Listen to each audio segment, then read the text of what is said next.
Якутия является единственным из регионов Дальнего Востока, где отмечается стабильный рост рождаемости. Семья Ксенофонтовых из Хангаласского района. В их большой семье 9 детей. Из них 6 мальчишек и 3 девочек.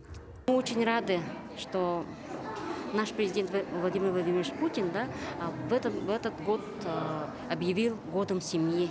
Это для нас очень важно, так как у нас большая семья, и мы очень этим и гордимся.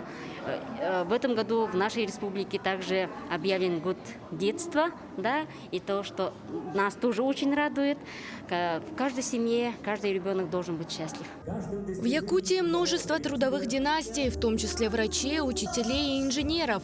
Благодаря семье с самого детства формируется отношение к труду, преданность выбранной профессии, которая передается из поколения в поколение.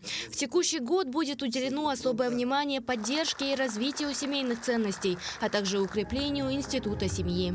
Весь год будет наполнен мероприятий, направлено на, как я сказала, уже укрепление семейных ценностей, а также на дальнейшее совершенствование системы мер социальной поддержки семей с детьми. И вот буквально вчера указом президента страны принят совершенно новый указ о социальной поддержке многодетной семьи в Российской Федерации, который установил уже теперь единый статус многодетной семьи в целом по стране.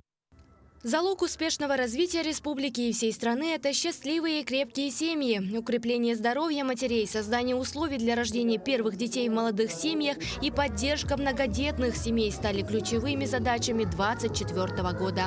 Даяна Федорова, Павел Пахомов, Якутск.